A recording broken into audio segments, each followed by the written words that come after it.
Hello दोस्तों, refix India के YouTube channel पे आपका फिर से स्वागत है। तो दोस्तों आज की वीडियो में हम बात करेंगे, हमारे पास सेट है जो कि लोकल कंपनी का सेट है फिलहाल, और इसके अंदर जो पैनल लग के आता है 39 इंच का पैनल है और इसको रिपेयर करना है। तो देखते हैं किस तरीके से हम इसको रिपेयर कर पाएंगे। सबसे पहले मैं आपको इसकी प्रॉब्लम दिखा देता हूँ, किस तरह की प्रॉब्लम हमारे को इसके अंदर देखने के लिए मिल रही है।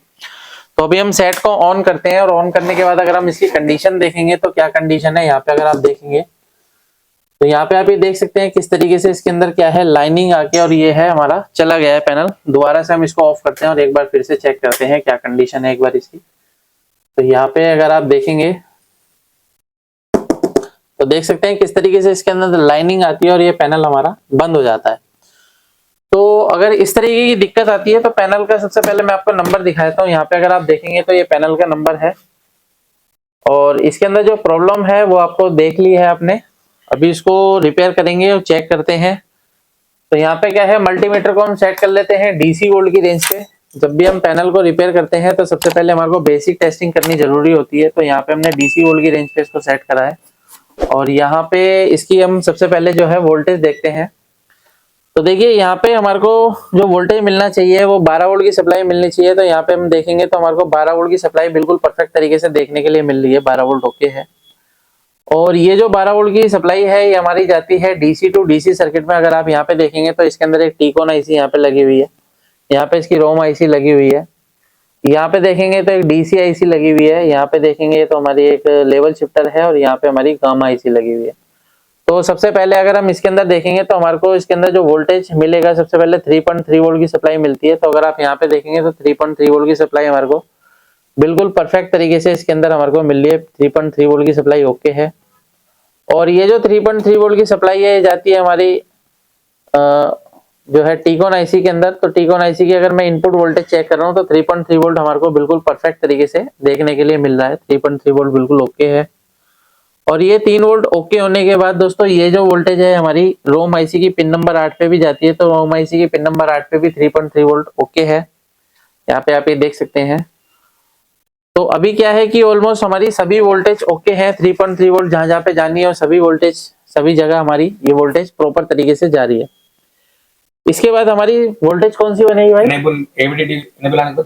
एबीडीडी वोल्टेज बनेगी। तो एबीडीडी वोल्टेज हमारी कितनी वोल्टेज होनी चाहिए? 14-15 वोल्ट होनी चाहिए। तो अगर आप यहाँ पे देखेंगे तो हमारे को 14-15 वोल्ट की सप्लाई हमारे को यहाँ पे देखने के लिए नहीं मिल रही है।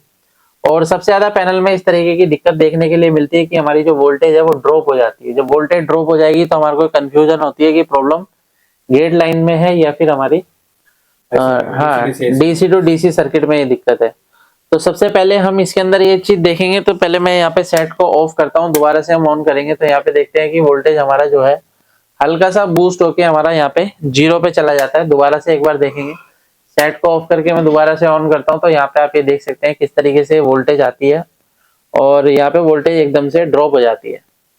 तो जब इस तरह की कंडीशन आती है तो इसका मतलब कहीं ना कहीं हमारे पैनल में शॉर्टिंग होती है। तो इस तरीके की दिक्कत हमारे को देखने के लिए मिलती है कि पैनल में जब भी वोल्टेज ड्रॉप होती है तो हमारी गेट लाइन भी शॉर्ट हो सकती है, कोई आईसी भी शॉर्ट हो सकती है, हमारा डीसी टू डीसी सर्किट में शॉर्टिंग हो सकती है, कोप आईसी बर्न होने के बाद भी इस तरह की कंडीशन आती है। तो एक एक करके एक बार चेक करेंगे। तो सबसे पहले हम इसकी गेट लाइन चेक करेंगे, क्योंकि सबसे ज्यादा गेट लाइन के शॉर्ट होने से इस तरीके की दिक्कत देखने के लिए मिलती है। तो दोनों साइड अगर आप यहाँ पे देखेंगे तो गेट लाइन होती है यहाँ पे, और ये जो गेट लाइन है ये हमारे सीकेवी ट्रैक होते हैं। और जो हमारा ये पैनल है एयू का है, तो इसके अंदर जो ट्रैक होंगे वो क्या नाम से होंगे भाई? सीकेवी नहीं होंगे, HC1 HC2 HC1 HC2 HC3 इस तरीके से होते हैं, ठीक है, एयू के पैनल में। अभी क्या है कि हमारे को यहाँ पे देखने हैं। तो यहाँ पे आप ये देख सकते हैं, देखिए यहाँ पे इसके सारे ट्रैक के नाम लिखे हुए हैं। ये देखिए ये लिखे हुए हैं HC1 HC2 HC3 HC4 HC5 HC6। और उसके बाद जो होता है हमारा ST है एक, ठीक है ना, ये सभी हमारे सिग्नल है। तो ये हमारी गेट लाइन के होते हैं और ये हमारे कहा जाते हैं इस FFC के द्वारा इधर की साइड जाते हैं। तो सबसे पहले मैं सेट को ऑफ कर लेता हूँ और एक साइड से हम इसको ओपन करेंगे और फिर से हम इसकी वोल्टेज चेक करते हैं कि हमारी वोल्टेज जो है वो बनती है या नहीं बनती है। तो सेट को एक बार से मैंने एक साइड से ओपन कर दिया और ये देखेंगे एबीडीडी वोल्टेज की क्या कंडीशन है, हमारी वोल्टेज बनती है या नहीं बनती है। तो यहाँ पे भी देखेंगे तो वोल्टेज हमारी आके चली गई है, ये देखिए ये वोल्टेज आके हमारी चली गई है। तो यहाँ पे क्या है कि हमारी इसका मतलब कि इधर की लाइन में कोई भी दिक्कत नहीं है। तो यहाँ से ओपन करने के बाद भी अगर सेम कंडीशन है तो यानी कि हमारे इधर की साइड ही प्रॉब्लम है। अब इधर की साइड हमारी आईसीआई भी लगी हुई है और गेट लाइन भी है, तो उससे पहले हमारे को ये सब चीजें चेक करनी पड़ेगी कि सबसे पहले हम इसके अंदर देखेंगे डीसी टू डीसी सर्किट में शॉर्टिंग वगैरह तो नहीं है। तो शॉर्टिंग हम देख लेते हैं, एक बार सेट को ऑफ करके मल्टीमीटर को सेट कर लेते हैं कंटिन्यूटी पॉइंट पर। और कंटिन्यूटी पॉइंट के बाद देखिए यहाँ पे होता क्या है कि अगर आपकी कोई रेजिस्टेंस भी ओपन होगी तो भी हमारी आईसी प्रोटेक्शन मोड में चली जाती है। क्योंकि होता क्या है कि जब ये जैसे मान के चलो ये हमारी 0 ओम की रेजिस्टेंस है, इसके आगे क्या होता है, एक सर्किट होता है जिसे बोलते हैं फीडबैक सर्किट। और आईसी को फीडबैक सर्किट किसी भी एक आईसी का किसी भी एक वोल्टेज का नहीं मिलेगा तो वो प्रोटेक्शन में चली जाती है। तो यहाँ पे अगर हम देखते हैं तो यहाँ पे हमारे 0 ओम की रेजिस्टेंस है, देख सकते हैं यहाँ पे जो है इसका ऑलरेडी प्रिंट भी उखड़ा हुआ है। तो यहाँ पे देखेंगे तो ये ओके है। उसके बाद दूसरा चेक करते हैं तो ये भी ओके है। यहाँ पे चेक करते हैं तो ये भी ओके है। और उसके बाद यहाँ पे अगर हम देखते हैं तो ये जो हमारे पीएफ है यहाँ पे हमारे को शॉर्टिंग नहीं मिलनी चाहिए। अगर पीएफ में कहीं पे भी शॉर्टिंग मिलती है तो इसका मतलब हमारे डीसी सर्किट में शॉर्टिंग है। रेजिस्टेंस ओके है हमारा, ये ओके है हमारा। यहाँ पे देखेंगे तो ये सभी चीजें हमारी ओके है। ये देखिए ये सभी ओके है हमारा। अभी क्या है कि सभी चीज ओके होने के बाद भी अगर कंडीशन हमारी सेम है तो देखिए होता क्या है कि हमारे को एक चीज इसके अंदर देखनी पड़ेगी। अभी हमारे को ट्रैक को कट नहीं करना है, बिना ट्रैक को कट करे हम क्या काम करेंगे, इसको देखेंगे कि हमारी वोल्टेज बनती है या नहीं बनती है। तो ट्रैक को कट करने की बजाय हम यहाँ से जितने भी रेजिस्टेंस है इन रेजिस्टेंस को ओपन कर लेते हैं। तो रेजिस्टेंस ओपन हो जाएंगे तो चाहे लेफ्ट में शॉर्टिंग हो चाहे राइट में शॉर्टिंग हो तो वोल्टेज हमारी बन जानी चाहिए। तो यहाँ पे क्या है, आपको ओपन करने से मतलब कटिंग करने से बढ़िया है इसको हम ओपन करके देखते हैं। तो यहाँ पे हम एसएमडी मशीन ले लेते हैं और एक एक को सभी को ओपन करके देखेंगे क्या कंडीशन है। तो पेस्ट ले लेते हैं, ये हमारे पास पेस्ट है। तो जब भी आप काम करते हैं तो आपके पास प्रॉपर तरीके से पेस्ट अच्छी क्वालिटी का होना चाहिए।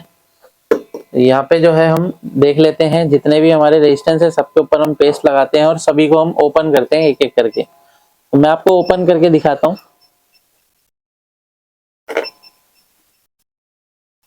यहाँ पे अगर हम देखेंगे इसको ओपन कर लेते हैं एक एक करके।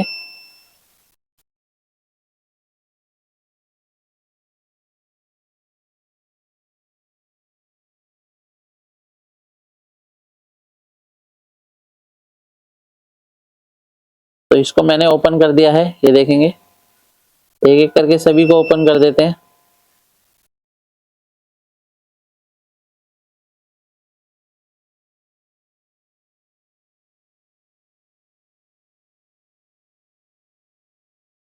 ओपन करने के बाद दोस्तों हमारे को ये देखना है कि कोई भी आपस में शॉर्ट नहीं होना चाहिए, क्योंकि पैनल में और भी शॉर्टिंग हो सकती है।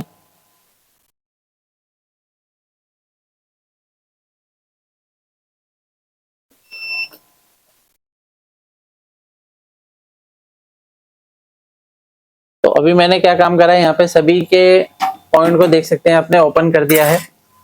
तो ओपन करने का मतलब ये हो गया कि हमारा जो लेवल शिफ्टर है और लेवल शिफ्टर का कनेक्शन जो है गेट लाइन से ब्रेक हो चुका है, यानी कि दोनों साइड से, क्योंकि यहीं से दोनों साइड पे हमारे ट्रैक जा रहे हैं, ठीक है ना। तो यानी कि क्या है, हमारे को अब इस साइड का भी कंफर्मेशन हो जाएगा कि प्रॉब्लम अंदर है या बाहर है। तो यहाँ पे अभी हम दोबारा से सेट को ऑन करेंगे, लेकिन यहाँ पे थोड़ा सा टाइम हमारे को देना पड़ेगा क्योंकि हमने अभी इसको ओपन किया है। तो यहाँ का जो टेम्परेचर होता है वो ज्यादा होता है, एकदम से अगर सप्लाई देंगे तो हमारी आईसी वगैरह खराब होने के चांस होते हैं। तो यहाँ पे थोड़ा सा टाइम देते हैं इसको और फिर से सेट को ऑन करेंगे। इसको मैं यहाँ पे ग्राउंड में लगा लेता हूँ। देखिए सेट को ऑन करते हैं, फिर से एवीडीडी वोल्टेज चेक करेंगे, मल्टीमीटर कंटिन्यू वोल्टेज पे लगा लेते हैं और दोबारा से मैं ऑफ करके ऑन करता हूँ क्या कंडीशन है। तो देख सकते हैं अभी भी कंडीशन इसके अंदर सेम है, यानी कि गेट लाइन में दिक्कत नहीं है। गेट लाइन में दिक्कत नहीं है, इसका मतलब काटने से बच गए, है ना। क्योंकि अगर हम ट्रैक को काट देंगे तो क्या है, इसकी लाइफ और भी कम होगी, मतलब अच्छा नहीं लगेगा, है ना। तो हमारे को जब भी काम करना है तो सफाई से काम करना होता है। तो अभी क्या है कि अभी भी हमारी वोल्टेज ड्रॉप हो रही है, यानी वोल्टेज तो बनती है लेकिन वोल्टेज ड्रॉप हो जाती है। तो इसका मतलब क्या है कि डीसी आईसी तो हमारी वर्किंग में है, काम तो कर रही है। तो इसके लिए सबसे पहले हम लेवल शिफ्टर आईसी को रिमूव करके देखेंगे, क्योंकि जब हमारा वीजीएच वीजीएल बनता है तो वो वोल्टेज जाता है लेवल शिफ्टर आईसी के अंदर। और लेवल शिफ्टर आईसी को ओपन करते हैं और लेवल शिफ्टर आईसी को ओपन करने का वोल्टेज फिर से चेक करेंगे और क्या कंडीशन है फिर देखते हैं।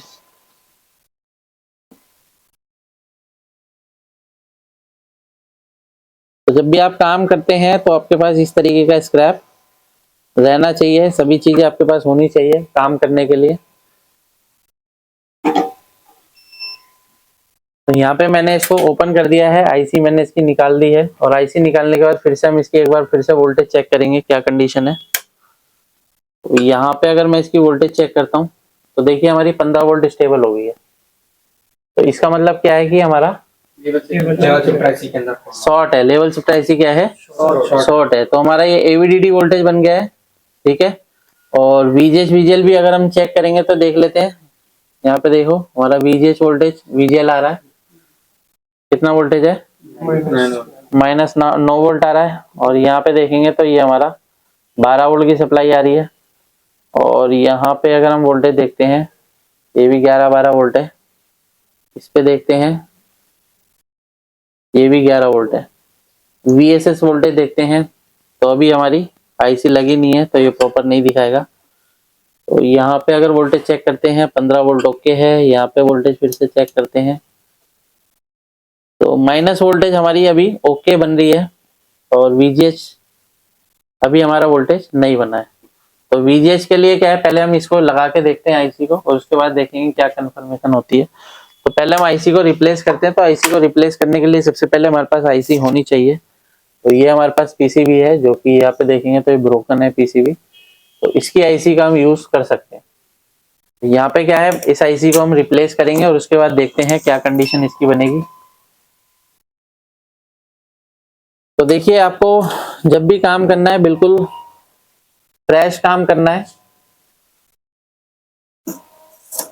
तो दोस्तों आपके पास भी अगर इस तरीके की दिक्कत आती है और आप हमारी वीडियो को देख रहे हैं और आप भी अगर चाहते हैं ट्रेनिंग लेना तो आप आई बटन पे क्लिक करें ताकि आपको पूरी डिटेल मिल सके कि किस तरीके से आप हमारी ट्रेनिंग को ज्वाइन कर सकते हैं। अभी हमने इसको यहाँ से निकाला है और यहाँ पे हम इसको प्लेस करते हैं। तो देखिए आपका जो हैंड स्किल है वो बिल्कुल क्लियर होनी चाहिए जब भी आप काम करते हैं।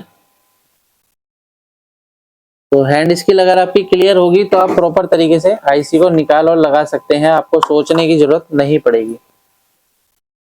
तो अभी देख सकते हैं हमने किस तरीके से आईसी को निकाल के लगाया है। और थोड़ा सा हम इसको क्या है एक बार रीसोल्ड करेंगे। थोड़ा सा सोल्डर ले लेते हैं और हम इसको रीसोल्ड करके देखेंगे। आईसी की सभी पिनें हमारी बिल्कुल परफेक्ट तरीके से लगी है।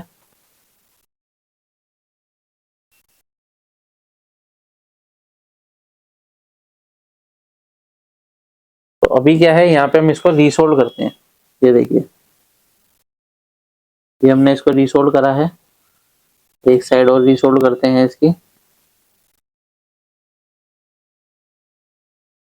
ये देखेंगे इस तरीके से रीसोल्ड कर सकते हैं। कोई भी पिन आपस में जुड़ी नहीं रहनी चाहिए। अगर ये पिनें जुड़ी रहेगी तो काम आपका खराब हो सकता है, आईसी दोबारा से खराब हो सकती है।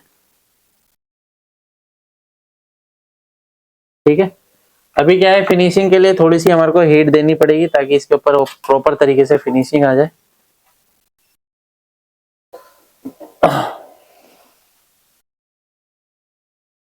और यहाँ पे क्या है हम इस पे पेस्ट लगा के थोड़ी सी फिनिशिंग टच दे देते हैं।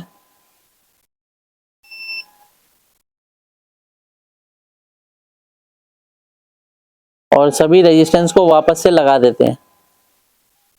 यहाँ पे जितने भी रेजिस्टेंस हमने निकाले हैं सभी रेजिस्टेंस को वापस से लगाना पड़ेगा।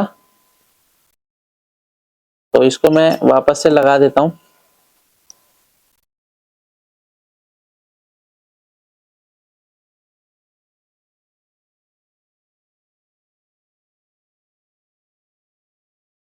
तो जब भी आप रेजिस्टेंस लगाते हैं तो ये चीज ध्यान में देना कहीं पे आपस में शॉर्ट नहीं होना चाहिए।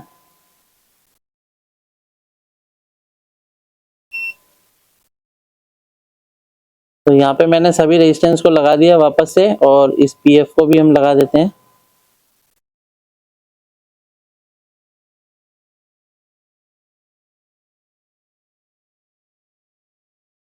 तो अभी क्या है, सभी रेजिस्टेंस लग गए हैं प्रॉपर तरीके से। यहाँ पे सोल्डिंग हो चुकी है, और छोटी मोटी सोल्डिंग रह गई है तो इस पे भी हम सोल्डर कर देते हैं।